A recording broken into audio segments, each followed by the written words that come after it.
Hey everybody, it's Dustbox, and today I'm going to be showcasing another artist. This artist does a lot of ambient D&B, does a lot of atmospheric D&B, breakcore kind of related stuff, and I'm super excited to showcase them today. If you're interested in watching a lot more of these videos, go ahead and shoot a like and subscribe. So yeah, I'm super excited to go ahead and let's get started. Hey, I am Kami. I think it's right to introduce myself properly. I'm 21 years old and do music for around 2 to 3 years. I'm happy to be here today. Yeah, so welcome to the channel, and I'm excited that you took the time out of your day to, basically come and talk to me about your music. And I wanted to start everything off by asking about whether Kamiphobia is a project with a specific concept or a story behind it, or is it some kind of natural creative outlet? I want to know more about Kamiphobia. Whoa! Okay, so Kamophobia is telling a story.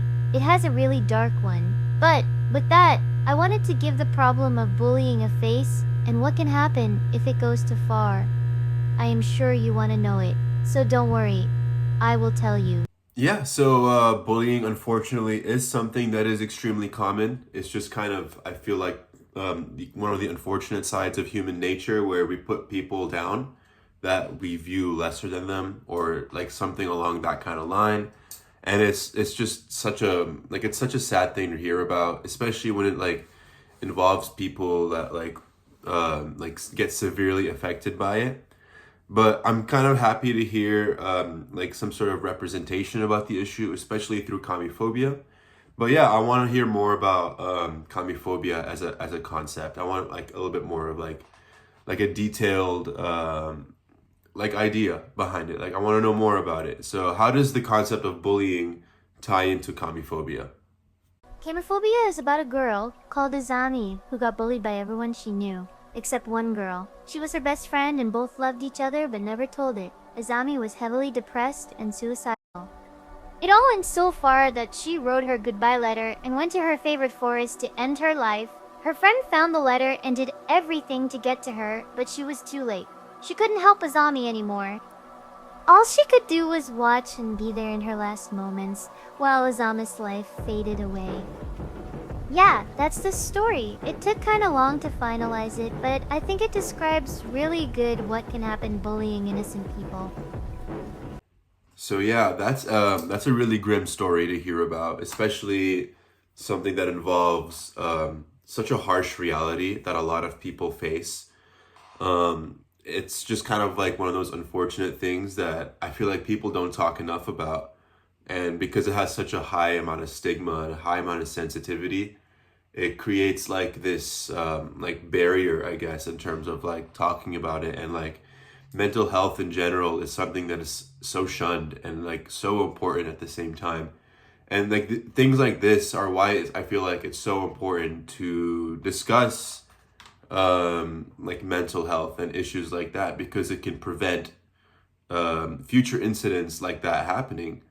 So I'm glad that you found inspiration in such a really grim and sad story. I think it's so great to hear like really depressing stories like this inspire people to make art and like I guess bring attention to these issues. So yeah, so when you start these projects, like what comes to mind when you kind of create one of these songs? Like, is there something that comes to mind? Like, when do you start with? Like a bass, melody, drums? Like, what inspires you to make a song?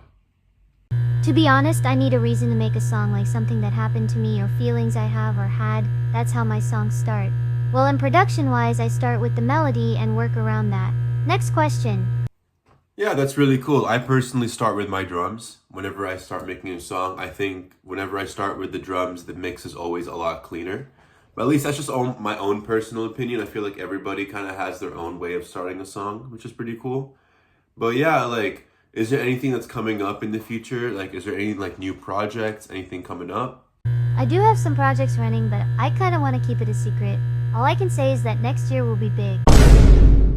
And I release a song in November or December, but who knows? Yeah, that's actually super interesting to hear. I'm actually really interested to hear some of your upcoming projects. Like I've been listening to a lot of your stuff recently, and I'm super excited to hear the upcoming stuff. So yeah, like on these projects that you're working on, do you have any kind of collaborations? Are you working on any kind of collaborations at the moment? Is there anything that you want to like see yourself collaborating in the future, like with?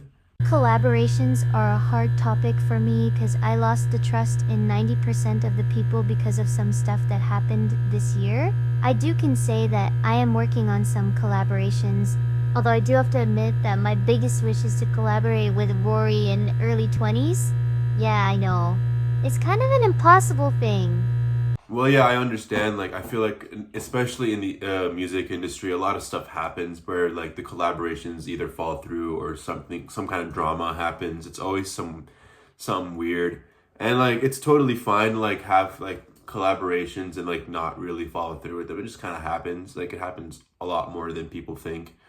And then, yeah, I mean, saying that it's impossible to collaborate with someone as big as Rory in early 20s, like it's not that impossible. I've heard some of Rory in early 20 stuff. Like it's pretty good. Like I definitely believe if like if you have that mindset that you like want to eventually work with somebody, like they'll work with you, especially if you really want to. Like it's something that I see happen all the time. You know, like there's a lot of collaborations that I've had, like even recently, where I'm like, I never even thought I'd be collaborating with them like a month ago. You know, so it's just kind of it just depends. Like, do you have like the drive to do what you do? And like that's just kind of what it boils down to at the end of the day. But yeah, so speaking of all of that, like collaborations that you're working with and like all the music, like do you feel like it has changed you as a person? Do you feel like a better person after like making all this music? That's a good start.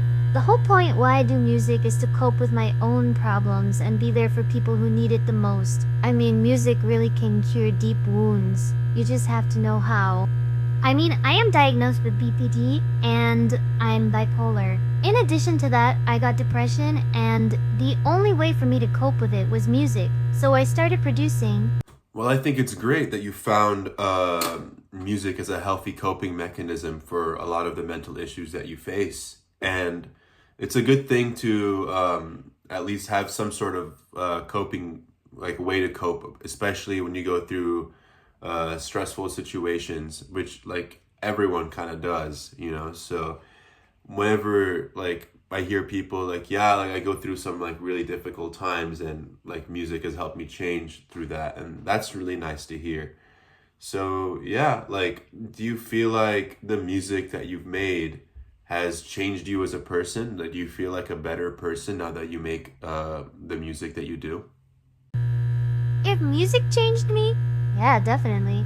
If I listen to music, I kinda analyze the song I'm listening to or separate all the instruments.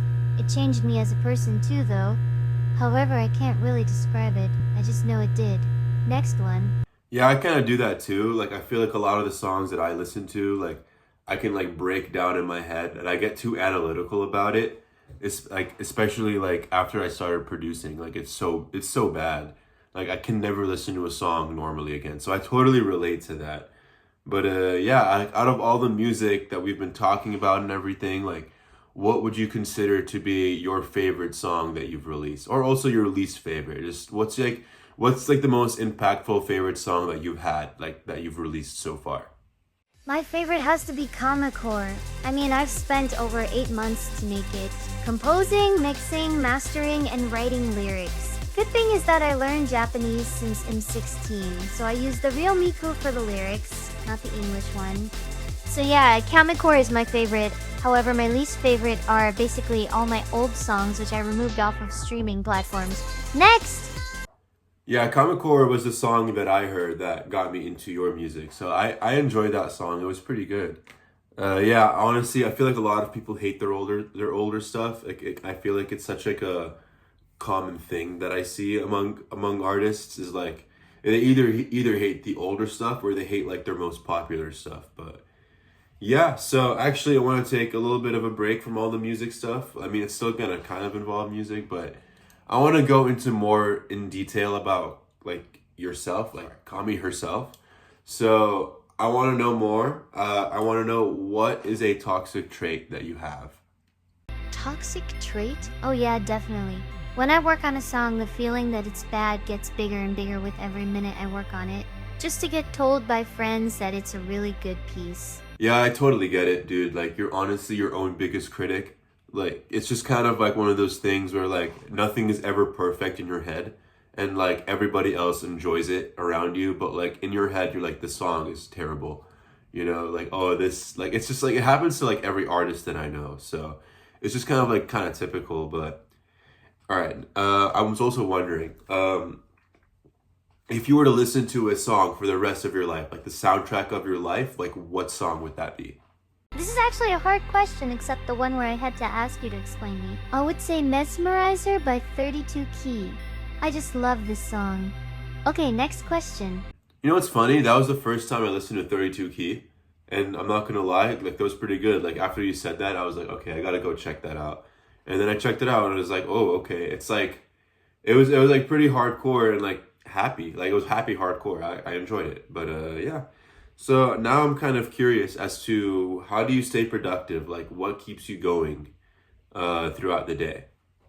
To stay productive, I go out for a walk in the forest near my home or in the city. But mostly my productivity comes from some personal stuff, like my disorders or people that mess with my head in a bad way. But I don't want to talk about this stuff. Honestly, going on walks is really nice. It kind of helps you clear your head every now and then. It's really nice to, like, I guess, get away from all the noise, especially like if you're like you feel like a busy person. Like it's really nice to get away from everything. And like mentioning like your disorders that you face, like it's also really nice to go outside. Like I'm sure that helps a lot, you know, like I'm sure that helps a lot. So now I'm just curious as to like, okay, like do you feel like if you could like trade your position with anybody in the world, like who would it be? Like who would you switch lives with, just to like try it out? Well, honestly, I would just trade it with a better version of myself, without any mental problems or problems in life, you know? I know this wasn't an answer you expected, but yeah. Anyways, let's get to the next one. I mean, yeah, that's totally fine. Like, everybody wants to be a better version of themselves at the end of the day. And I think that's a good thing, you know? Like, everybody needs to, if you have like that want to self-improve, like, that's a fantastic thing to have inside. Like, it genuinely makes you set progress, like, looking back at your like old self, and you're like, okay, I've definitely made mistakes there, and then you see that, and then you start to improve upon it, and then you change as a person, and that's a great thing to have. Like that is a good, like that's a good answer in my opinion. But yeah, now I'm also just wondering, okay, like what would you have as like a dream car? Like what's something that you see yourself like driving in the future? Like do you have like a dream car? Dream car. I don't know. I'm not really into cars, but if I could choose, I would either take a Mercedes or a Porsche. Yeah, not girly enough, but no one can judge me. These are good brands. Well, I mean, yeah, those are great cars. I mean, they're built to last if you take good care of them. Like, they look nice too. So yeah, like those are not bad. That's not a bad answer. But yeah, so what do you also, okay, what do you find is your favorite color? What color strikes to you the most? My favorite color is definitely violet. I mostly wear black, white, or pink stuff, but I do have some violet t-shirts. And I'm planning on getting a skirt too, since all I got are black. Wait, I also got a beige one. Yeah, I mean, those colors are fantastic. I mean, when it comes to my favorite colors, like it kind of depends like whether or not I'm going to be wearing them or not. Like I'm wearing a white shirt. So like my favorite colors to wear are white, black, and gray. But if it comes to like my actual favorite color, it's going to be orange. But yeah, like purple is a very common answer, I feel like. For a lot of people's favorite colors, it's like a nice color to have. And yeah, thank you for taking your time out of your day to get interviewed by me. I'm super happy that you're on my channel. And yeah, I hope you have a great day today. Yeah, so if you want to know more about me, just join my Discord server and ask me. I don't bite? Well, maybe I don't.